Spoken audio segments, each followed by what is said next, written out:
इस वक्त हमारे साथ वरिष्ठ पत्रकार सरमन नगीले जुड़ गए हैं। सरमन नगीले जी, आपका बहुत स्वागत है sir India news Madhya Pradesh Chhattisgarh में। और आपका मैं पहला रिएक्शन चाहूंगा सर, कैसे अभी तक की वोटिंग को देख रहे हैं? लगभग 48-49% वोटिंग तकरीबन हो चुकी है। सबसे कम अभी तक मैं देखूं 1 बजे तक तो इंदौर में 38.60% आंकड़ा मेरे पास आया और देवास में सबसे ज्यादा 52.11% अभी तक का आंकड़ा है। कैसे देख रहे हैं सर इस आंकड़े को आप? देखिए, इंदौर में कम मतदान होने का कारण ये है कि चूंकि कांग्रेस का वहां पर उम्मीदवार नहीं है। एक दूसरा, इंदौर चूंकि परंपरागत रूप से बीजेपी का गढ़ है, हम्म। क्योंकि कांग्रेस का उम्मीदवार नहीं है तो कांग्रेस के कार्यकर्ताओं ने, नेताओं ने और कांग्रेस की टीम ने बहुत ज्यादा काम नहीं किया है। जो काम किया है वो सिर्फ एक नोटा का प्रचार करने के लिए एक सतही तौर पर काम किया है। और मेरे को बता देना गंभीर और इतना व्यापक स्तर पर काम नहीं किया है। दूसरा कारण ये है कि जो बाकी लोकसभा क्षेत्र हैं, जैसा कि आपने बताया, देखिए कि धार है, उज्जैन है, देवास है, झाबुआ है, खंडवा है, खरगोन है, इन सब लोकसभा क्षेत्रों में मतदान ठीक रहा है। क्योंकि मतदान प्रतिशत इसलिए भी बढ़ रहा है क्योंकि इस आज का मौसम थोड़ा अच्छा है और शादियां निपट गई हैं, लोगों के कामकाज भी संपन्न हो गए हैं और चुनाव आयोग ने भी बहुत जोर लगाया है स्वीप के माध्यम से और पॉलिटिकल पार्टी ने भी काम किया है। और माननीय अमित शाह जी जो एक चेतावनी मध्य प्रदेश के नेताओं को, कार्यकर्ताओं को देके गए थे कि जिन विधानसभा क्षेत्रों में मतदान प्रतिशत कम हो, वहां के मंत्री लोग अपना पद त्यागने के लिए तैयार नहीं, तो उसका भी असर पड़ा है। और एक और कारण है कि चूंकि ये अंतिम चरण का मतदान है मध्य प्रदेश के चौथे फेज का, तो राजनीतिक दलों के दोनों नेताओं ने भी जोर लगाई है। माननीय राहुल गांधी जी, माननीय नरेंद्र मोदी जी लगातार आए हैं, तो वो जो खरगोन आए हैं तो वहां पर उनके पक्ष में मतदान कराने के लिए उन्होंने प्रयास किया है। अब वो वहां का मतदाता उनके पक्ष में करता है कि नहीं करता कहना मुश्किल है, लेकिन कोशिश उन्होंने बहुत की है। मेरी जानकारी ये है कि झाबुआ रतलाम संसदीय क्षेत्र ऐसा है जहां से कांग्रेस के भूरिया ने अच्छी टक्कर दी है। संभव ये भी है कि वो भी आपको बताए भी हैं नाम कि जैसे उज्जैन है, इंदौर है, धार है, देवास है, खंडवा है, खरगोन है, मंदसौर है। यहाँ कांग्रेस की स्थिति कोई बहुत अच्छी नहीं है कि कांग्रेस का उम्मीदवार यहाँ से चुनाव निकाल ले, क्योंकि सब जगह मार्जिन बहुत है। मार्जिन बहुत है, मंदसौर में मार्जिन बहुत है, धार में मार्जिन बहुत है, खरगोन में बहुत है।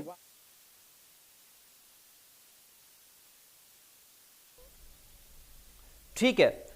सरमन जी, मैं आपके पास लौटूंगा बहुत जल्दी। मैं आपके पास लौट कर आ रहा हूं। एक बार फिर से अपने दर्शकों को हम अपडेट दे दें, फिर मैं आगे विस्तार से और आपसे चर्चा करूंगा एक एक सीट को लेकर भी। और क्या अतीत में रहा, क्या पिछले चुनावों में रहा, क्या विधानसभा में रहा, इन तमाम पहलुओं पर हम चर्चा करेंगे। चूंकि मालवा निमाड़ ये क्षेत्र 8 सीटें लोकसभा की, आज अंतिम चरण का मतदान मध्य प्रदेश के अंदर है। 21 पर ये आखिरी चरण, जिनमें 8 सीटों के साथ ही 29 जो टोटल सीटें उन पर वोटिंग समाप्त हो जाएगी और जनता के फैसले का इंतजार रहेगा जो कि 4 जून को आएगा। तस्वीरें जरा हम अपने दर्शकों को दिखाते हैं। उत्साह है लोगों के अंदर, महिलाएं भी निकल रही हैं घर से अपने वोटिंग के लिए, नौजवान भी निकल रहे हैं, बुजुर्ग मतदाता भी आपको इन कतारों में नजर आ जाएंगे। देखिए, बुजुर्ग महिला भी हैं, बुजुर्ग पुरुष भी हैं, तो मतदाता तो पहुंच रहे हैं।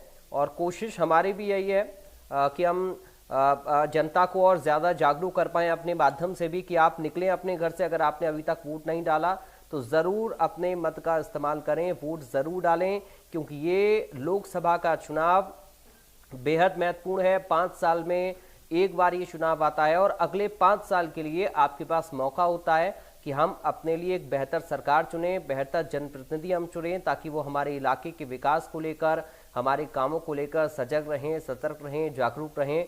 तो सही प्रत्याशी का आपको चुनाव करना है, अपने मुद्दों को देखते हुए आपको चुनाव करना है और वोटिंग में ज़रूर हिस्सा लेना है, क्योंकि निर्वाचन आयोग का भी यही मकसद है कि हम ज़्यादा से ज़्यादा कैसे लोगों को घरों से बाहर निकाल सकते हैं, कैसे वोटिंग का परसेंटेज ज़्यादा से ज़्यादा ला सकते हैं, इस पर फोकस किया जा रहा है। और देखिए 1 बजे तक का आंकड़ा अभी तक सामने आ गया है, हालांकि अभी वक्त है, चुनाव समाप्ति में काफ़ी वक्त पड़ा हुआ है, और हम उम्मीद भी कर रहे हैं और अपील भी लोगों से कर रहे हैं कि आप अपने घरों से निकलें, और जब वोटिंग की समाप्ति हो तब तक ये आंकड़ा अच्छा खासा होना चाहिए, वोटिंग का परसेंटेज बेहतर होना चाहिए। क्योंकि मध्य प्रदेश की हम बात करें सिर्फ, तो मध्य प्रदेश की इन 8 लोकसभा सीटों पर आज वोटिंग के साथ ही ये चुनाव समाप्त हो जाएगा मध्य प्रदेश के अंदर, और उसके बाद 4 जून का इंतजार मध्य प्रदेश वासियों को रहेगा। हालांकि 7 चरणों में वोटिंग होनी है, तो 3 चरण अभी और बाकी हैं जिनमें अन्य प्रदेशों में वोटिंग होगी। एक बार फिर से हम सरमन अगेली जी के पास चलते हैं। सरमन जी, 2018 की मैं बात करूं तो इस क्षेत्र में कांग्रेस का दबदबा रहा, कांग्रेस की अच्छी खासी सीटें यहां पर विधानसभा के अंदर आई थी। 2019 में बीजेपी ने लोकसभा में अपना परचम लहराया, 2023 में भी यहां विधानसभा में बीजेपी का अच्छा खासा जन समर्थन रहा। अब 2024 की बारी आ गई है, तो ये जो 8 सीटें हैं, ये कितनी ज्यादा आप इनको महत्वपूर्ण मान रहे हैं? क्योंकि जिस भी राजनीतिक दल ने मालवा का महत्व समझा वो महत्वपूर्ण हो गया। महत्वपूर्ण इन मायनों में हो गया कि जब जब जो 62 से अधिक मालवा क्षेत्र में विधानसभा क्षेत्र आते हैं, 8 लोकसभा क्षेत्र आते हैं, जब जब जिस दल ने विधानसभा के दौरान वहां से ज्यादा सीटें निकली, उसकी सरकार मध्य प्रदेश विधानसभा में बनी है, मध्य प्रदेश सरकार बनी है।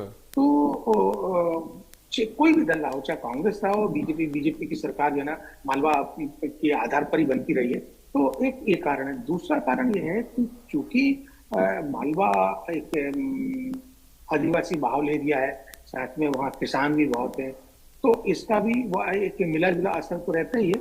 लेकिन उज्जैन में महाकाल की नगरी है, धार में भोजशाला है, इसका भी कहीं ना कहीं जो धर्मवीरू मतदाता है या जो धर्म को मानने वाले लोग हैं, उन पर इसका प्रभाव पड़ता है, असर पड़ता है। और इसके साथ साथ जो आदिवासी समुदाय है, आदिवासी समुदाय जो है ना, वो एक लंबे समय तक परंपरागत रूप से कांग्रेस के साथ रहा है, लेकिन वो देखने में आया कि पिछले बहुत सारे चुनाव के दौरान से वो उनसे छिटक गया है और वो बीजेपी के पक्ष में खड़ा हो गया है। लेकिन इस लोकसभा के चुनाव में अभी का जो मतदान चल रहा है, ये वो किसके पक्ष में जाएगा कहना मुश्किल है।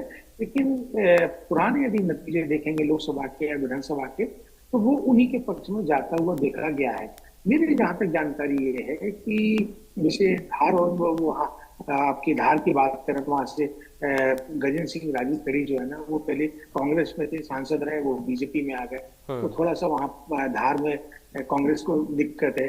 फिर बात करते खरगोन की, तो खरगोन लोकसभा क्षेत्र में ये परंपरागत रूप से सुभाष यादव, अरुण यादव का एरिया है, कसराबाद में है वो। तो अब अरुण यादव ने, सचिन यादव ने, रवि जोशी ने, विजय लक्ष्मी साधु ने कितना काम किया अपने प्रत्याशी को जिताने के लिए, उस पर डिपेंड करता है। फिर बात करते खंडवा की, तो खंडवा में सुरेंद्र सिंह शेरा, और वो भी एरिया अरुण यादव का है, उन्होंने कितना काम किया है उस पर निर्भर करता है।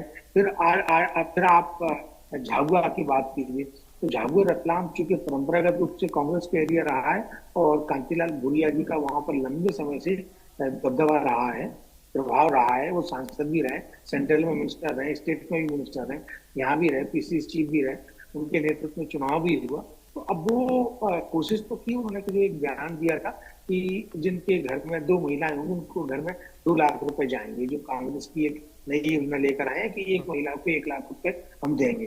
तो वो 5वीं और 6वीं अनुसूची में बहुत सारे प्रिविलेज आदिवासियों को दिए हैं, तो उसी प्रिविलेज के महिलाएं, 2 महिलाएं रखने का उनका या उससे अधिक भी रखने का प्रावधान है, तो कानूनी रूप से उनको इसमें प्रिविलेज मिला है। तो अब इसका झाबुआ रतलाम में तो उनको फायदा हो जाएगा कातिल राज्य को, लेकिन बीजेपी ने उसमें महिला उसने उसके सम्मान को जोड़ते हुए उसको प्रचारित किया है, तो सही भी है, क्योंकि कांग्रेस के घोषणा पत्र में ऐसा नहीं है कि 2 होंगी तो 2, सिर्फ 1 महिला का उल्लेख है। तो ये झाबुआ रतलाम की बात रही। अब उज्जैन की बात क्या है, देखिए उज्जैन में उज्जैन लोकसभा क्षेत्र दक्षिण से डॉक्टर मोहन यादव आते हैं, वहां से विधायक है। उन्होंने मतदान सुबह लगभग 8 साढ़े 8 बजे इसलिए किया कि न केवल उज्जैन में संदेश जाए, हम्म। पूरे राज्य में संदेश जाए, देश में संदेश जाए। और एक उन्होंने संदेश देने की कोशिश की है कि जो बीजेपी का जो कमिटेड वोटर है, जो वर्कर है, जो उनके लोग हैं, जो उनकी विचारधारा को मानने वाले लोग हैं, वो निकल कर आए और बीजेपी के पक्ष में मतदान करें। ये उनका इस बात से संकेत जाता है वहां सबसे पहले मतदान करने से। तो वहां पर वैसे भी अनिल फिरोजिया उनके कैंडिडेट हैं। अनिल फिरोजिया को जब टिकट शुरू की, एक तो लिस्ट में नाम नहीं आया, बाद में आया तो शंका पैदा हो गई थी कि किसी अगले को टिकट तो नहीं मिलेगा, लेकिन फिर उन्हीं को मिला, तो उनने उसके उनके नाम पर मोहर लगाई होगी, तभी उनको टिकट मिला। तो वहां पर बीजेपी को वहां निकालना बहुत कोई कठिन नहीं है। परंपरागत रूप से मंदसौर तो कांग्रेस कभी जीत नहीं पाई, एक बार मीनाक्षी नटराजन जीत गई थी, तो वहां पे बीजेपी आराम से निकाल लेगी। फिर बात आती है देवास की। देवास में सज्जन वर्मा जरूर जीते हैं, लेकिन अभी इस बार जो राजेंद्र मालवीय जी को जो टिकट दिया उनके राधा किशन मालवीय जी के पुत्र को, तो वो कोई बहुत ज्यादा असर करेंगे कहना मुश्किल है। उज्जैन हम्म। इंदौर का मामला आपकी जानकारी में, कांग्रेस का वहां कैंडिडेट नहीं है, तो कांग्रेस ने वैसे ही वहां पे काम कम किया है। हम्म। अब बात करते हैं खंडवा की, तो खंडवा का भी मैंने तो ये 8 लोकसभा क्षेत्रों का ये जो मिला जुला जो राजनीतिक जो अतीत है, जो उसका भी जो अभी की जो स्थिति है, वो मैंने आपके जानकारी में लाई है। हम्म। अब इसमें से जो 8 लोकसभा क्षेत्र हैं, सिर्फ कांग्रेस को एक उम्मीद नजर आ रही है, जो मेरा अपना आकलन है, वो है उज्जैन, वो झाबुआ रतलाम। जी। बाकी में मार्जिन बहुत है जीत का। धार में 2 लाख से अधिक है, इंदौर में तो रिकॉर्ड बनाया है, खरगोन में रिकॉर्ड है। तो ये जो रिकॉर्ड है, जो मतदान का जो अंतर है, जो प्रतिशत का अंतर है, उसको पाटना थोड़ा सा मुश्किल काम है। लेकिन अब ये तो मध्य प्रदेश का जो वहां का जो मतदाता है 8 लोकसभा क्षेत्रों का, हम्म। उसमें उनके ऊपर निर्भर करता है कि उन्होंने किसके पक्ष में मतदान किया है, कांग्रेस कैंडिडेट के पक्ष में मतदान किया या बीजेपी के कैंडिडेट के पक्ष में मतदान किया, ये कहना मुश्किल है। लेकिन प्रारंभिक रूप से यही लग रहा है कि यदि और ज्यादा परसेंटेज बढ़ता है तो वो प्रो इनकम्बेंसी भी होता है, हो सकता है, और एंटी इनकम्बेंसी होता है। क्योंकि पहले तो ये रहता था कि ज्यादा मतदान यानी कि वो एंटी इनकम्बेंसी, लेकिन ये जो टर्म था, ये जो टर्मोलॉजी थी, ये जो शब्दावली थी, ये लगातार पिछले चुनाव के दौरान इसको बीजेपी ने नया टर्म दिया है, प्रो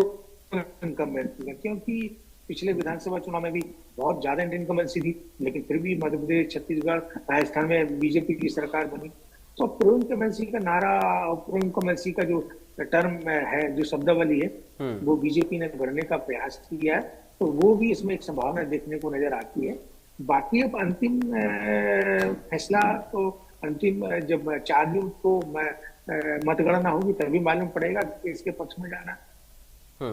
सरवन जी, अलग अलग नेताओं की मेहनत का एनालिसिस आपने कैसे किया है? मोहन यादव की भी परीक्षा है, खासकर इन सीटों पर। उधर शिवराज सिंह चौहान पहले ये कह चुके कि मैं 29 फूलों की माला, 29 सीटों की माला प्रधानमंत्री को पहनाना चाहता हूं। अब सिंधिया भी चूंकि बीजेपी के पक्ष में, पिछली बार तो लोकसभा का जब चुनाव हुआ था तो वो बीजेपी के साथ नहीं थे, लेकिन अब वो भी बीजेपी के साथ हैं। देखिए, मोहन यादव की बिल्कुल साख दांव लगी है। एक तो उज्जैन में तो लगी है, लेकिन साथ साथ में मध्य प्रदेश के 29 लोकसभा क्षेत्रों में लगी है। जी। शिवराज जी ने जरूर, जब वो मुख्यमंत्री थे, जब उनको दिल्ली जाने की बात आई थी, तो दिल्ली न जाकर अगले दिन छिंदवाड़ा पहुंच गए थे वो। तो अब उनके कंधों पर या उनके ऊपर इतनी जवाबदारी नहीं है, क्योंकि ना तो अब वो प्रदेश अध्यक्ष है, ना वो मुख्यमंत्री है। तो अब उनके ऊपर तो इतनी जिम्मेदारी नहीं है जितनी जिम्मेदारी डॉक्टर मोहन यादव और बीडी शर्मा जी के ऊपर है। जहां तक सिंधिया जी की बात है, तो सिंधिया जी के ऊपर भी इतनी कोई जिम्मेदारी नहीं है, ना ऐसा उनके ऊपर उनको कोई दायित्व दिया गया है। अब चूंकि वो अभी राज्यसभा में है, उनका 2-2.5 साल का कार्यकाल भी है, वो चुनाव जीत जाते हैं तो अच्छी बात है। राज्यसभा में बीजेपी अपने किसी दूसरे को वहां भेज देगी। यदि नहीं जीतते हैं तो बात अलग है। लेकिन मेहनत की है उन्होंने, मेहनत तो नरेंद्र सिंह तोमर जी ने भी की है, कैलाश विजयवर्गीय जी ने भी की है, प्रहलाद पटेल जी ने भी की है। तो मेहनत तो बीजेपी के सभी नेताओं ने की है। अब बस देखना यह है कि इनकी मेहनत कितना लाती है। मेहनत तो कांग्रेस के माननीय जीतू पटवारी, उमंग सिंघार, दिग्विजय सिंह जी, कमलनाथ जी, ये सारे लोग लगातार कर रहे हैं। ठीक है, चूंकि अजय सिंह जी, लेकिन अब वो मेहनत का फल कितना मिलेगा कहना मुश्किल। हम्म। बिल्कुल, देखिए कांग्रेस पर ही मैं आ रहा था, क्योंकि कांग्रेस के जो नेता हैं, जिस तरीके की जिम्मेदारी उन लोगों ने निभाई, जिस तरीके का काम किया, चूंकि गठबंधन में है और भी दलों का समर्थन इससे पहले भी विधानसभा के चुनाव में हमने देखा, क्राइसिस भी हुए थे गठबंधन के बीच में और तमाम सारी बातें हुई थी, लेकिन लोकसभा में इसका असर आप कैसे देख रहे हैं 29 सीटों पर मध्य प्रदेश की? गठबंधन को लेकर आपकी बात, जी। क्योंकि गठबंधन मध्य प्रदेश में दो दलीय राजनीति, मध्य प्रदेश में कभी भी तीसरे दल की गुंजाइश यहाँ पे नहीं रही है। बहुत थोड़ी रही है, क्योंकि 98 के पहले का यदि अपन संदर्भ और यदि उसका इतिहास देखेंगे तो बहुजन समाजवादी पार्टी की 13 सीटें दारोदार रचना करते समय में थी, लेकिन उसके बाद से मध्य प्रदेश में बीएसपी की सीटें लगातार कम हुई। एक समय ऐसा भी आया कि समाजवादी पार्टी की भी 4-5 सीट हुआ करती थी। तो एक राजनीतिक आकलन आता है कि जिस दल की उत्तर प्रदेश में सरकार रहती है, उस दल का प्रभाव सीमावर्ती मध्य प्रदेश जो है, उत्तर प्रदेश से लगा हुआ है, वहां उसका रहता है। जैसे कि बघेलखंड है, बुंदेलखंड है, ये दो एरियो में जो रहता है ना, उसका असर पड़ता है। तो यहाँ से उनके लोग आते हैं। तो अब अभी तो हाल फिलहाल में दो बीएसपी के मेंबर हैं, एक कांग्रेस के, एक सपा के, लेकिन इस बार सरकार बीजेपी की है, तो गठबंधन का बहुत ज्यादा यहाँ पर कोई असर हो ऐसा मेरे को तो नहीं प्रतीत होता है। जो खजुराहो से इंडिया गठबंधन के उम्मीदवार खड़े हैं, वो भी कोई बहुत ज्यादा कमाल नहीं कर पाएंगे, क्योंकि यहाँ पर हमेशा से दो दलीय बाइपोलर पॉलिटिक्स रही है। बाइपोलर पॉलिटिक्स के कारण जो है ना, तीसरे दल की संभावना बहुत कम रही है। तो गठबंधन का मध्य प्रदेश ठीक है, एक सीट छोड़ दी है, वो चूंकि समाजवादी पार्टी ने मांगी थी और वहां समाजवादी पार्टी का वो एक गढ़ रहा है। मीरा यादव विधायक रही है टीकमगढ़ से, और समाजवादी पार्टी ने इसलिए भी मांगी थी कि खजुराहो छतरपुर लोकसभा क्षेत्र यूपी से लगा हुआ है, बुंदेलखंड का एरिया है, तो इसलिए उन्होंने वो सीट मांग ली थी और कांग्रेस ने दे भी दी थी, क्योंकि कांग्रेस के पास तो वो सीट थी नहीं, सीट तो बीजेपी के खाते में थी, बीजेपी के बीडी शर्मा जी जीते थे, तो इसलिए कांग्रेस ने कहा कि चलिए ठीक है, छोड़ देते हैं। लेकिन कोई वहां पर भी कोई बहुत ज्यादा तो कह सकते हैं कि गठबंधन, ये जो गठबंधन है कांग्रेस का, वो कोई मध्य प्रदेश में तो मैं मान सकता हूँ कि कम से कम जो है ना, वो कांग्रेस के लिए कोई बहुत ज्यादा मुफीद साबित नहीं हो, क्योंकि यहाँ पे किसी भी दल का कोई इतना ज्यादा जनाधार नहीं है। मुद्दे आप मध्य प्रदेश में सरपंच जी कैसे और कौन कौन से देख रहे हैं जो कि हावी हुए हैं? चूंकि प्रधानमंत्री वर्सेस राहुल गांधी इस चुनाव को करने की कोशिश की गई है, मुद्दे कई सारे, संविधान बचाओ, संविधान खत्म हो जाएगा, ये सारी चीजें हुई। 400 पार की बात बीजेपी भी कर रही है। उधर कांग्रेस पार्टी या अन्य दलों की ओर से इंडिया अलायंस के कितनी सीटें आएंगी, अपने आंकड़े पर कोई गौर नहीं किया गया या फिर कोई भी चर्चा इस बात की नहीं हो रही है। तो मध्य प्रदेश को खासकर हम देखें तो कौन से मुद्दे आपको लगे कि यहां पर इन मुद्दों पर जनता वोट करेगी या फिर कर रही है? तो जहाँ तक मेरी जो जानकारी है, जो मेरी समझ है, कि ये मुद्दे तो लोकसभा चुनाव के दौरान राष्ट्रीय मुद्दे होते हैं, और कोई भी राजनीतिक दल जो है ना, वो जनता के लिए अपने मैनिफेस्टो में, यानी कि अपना विजन क्या बताता है, उससे जनता मतदाता कितना उससे प्रभावित होता है, तब उनके पक्ष में मतदान करेगा वो। तो मुद्दे राष्ट्रीय रहे हैं, लेकिन देखिए, माननीय राहुल गांधी जी ने भारत जोड़ो यात्रा निकाली, मध्य प्रदेश से गई, भारत में यात्रा निकाली, मध्य प्रदेश से गई, तो इसका उनको लाभ मिलेगा नहीं मिलेगा कहना मुश्किल है, लेकिन वो एक मुद्दा रहा है। दूसरा, अभी माननीय राहुल गांधी ने न्याय यात्रा के माध्यम से जो जो मुद्दे उठाए हैं, रोजगार का, कास्ट सेंसस का, नौकरियों का, ये सारे मुद्दे जो है ना चले हैं, संविधान का बचाने की जो उन्होंने बात कही। लेकिन माननीय नरेंद्र मोदी जी ने भी जिस हिसाब से 22 जनवरी 2024 में रामलला के प्राण प्रतिष्ठा कार्यक्रम के बाद से जो नैरेटिव सेट किया गया था, वो चला है, लेकिन कोई एक स्थायी मुद्दा नहीं बन पाया। उन्होंने रामलला का विषय नैरेटिव गढ़ा, वो कुछ दिन चला, फिर उसके बाद 370 का नैरेटिव गढ़ा, जम्मू कश्मीर से 370 हटाए, उससे कनेक्ट करने की कोशिश की, वो कुछ दिन चला। फिर उसके बाद उन्होंने ओबीसी को साधने के लिए कर्पूरी ठाकुर को अपने साथ में करने के लिए उनके समाज के लोगों को उनको भारत रत्न दिया, वो बहुत ज्यादा दिन तक नहीं चल पाया। इसके बाद फिर उन्होंने अपनी गारंटी की बात की, फिर साथ में उन्होंने 10 साल के कार्यकाल की बात की, उन्होंने देश के उत्थान की, कल्याण की जो योजनाएं, आयुष्मान योजना, तमाम सारी जो योजनाएं उनकी बात की। तो ये भी कुछ कुछ चले हैं, लेकिन कोई एक मुद्दा स्थायी रूप से नहीं चल पाया। भारत दुनिया की तीसरी आर्थिक शक्ति बनेगा, इसका भी विषय उन्होंने चलाया। भारत जो है ना सैन्य क्षेत्र में काफी काम कर रहा, ये उन्होंने कह सकते हैं कि माननीय नरेंद्र मोदी जी ने भारत का पूरा विजन तो दिखाया है, लेकिन कोई एक मुद्दा नहीं चला। जैसे ही केजरीवाल जी जेल से छूटे, तो उन्होंने जैसे ही माननीय नरेंद्र मोदी जी पर एक बयान दिया कि वो मुख्यमंत्री प्रधानमंत्री नहीं बनेंगे, तो पूरी बीजेपी जो है ना बचाव की मुद्रा में आ गई और उनका अपना खंडन करने लगे। माननीय अमित शाह जी, जेपी नड्डा, तमाम सारे लोग। तो ये कहा जाता है, ये अभी चौथे फेज तक ये आया कि बीजेपी जो है ना, जो भी विपक्ष उनके आरोप लगाता रहा है उसका वो जवाब देती रही है, और कोई एक चीज को लेकर वो नहीं चले। जैसा कि 19 के चुनाव में थोड़ा बहुत तो लेके चले थे, इस बार कोई एक चीज उनके साथ में नहीं रही। वो समय समय पर उनके मुद्दे, समय समय पर उनकी बातें बदलती रही। माननीय प्रधानमंत्री जी के खाग्रवृंद से नई नई बातें निकलती आई हैं। हालांकि जब भी उन्होंने न्यूज मीडिया को इंटरव्यू दिए, चैनल्स को, अखबारों को, तो उन्होंने वही बात की कि पूरा देश मेरे साथ है, मैं सिर्फ विकास की बात करता हूँ, गरीब की बात करता हूँ। गरीब में जो भी समुदाय आएगा, चाहे उसमें मुस्लिम हो, कीबर हो, सबके कल्याण की मेरे को बात करनी है, उन्हीं के उत्थान की बात कर रहा हूँ, चाहे महिलाओं की बात करें।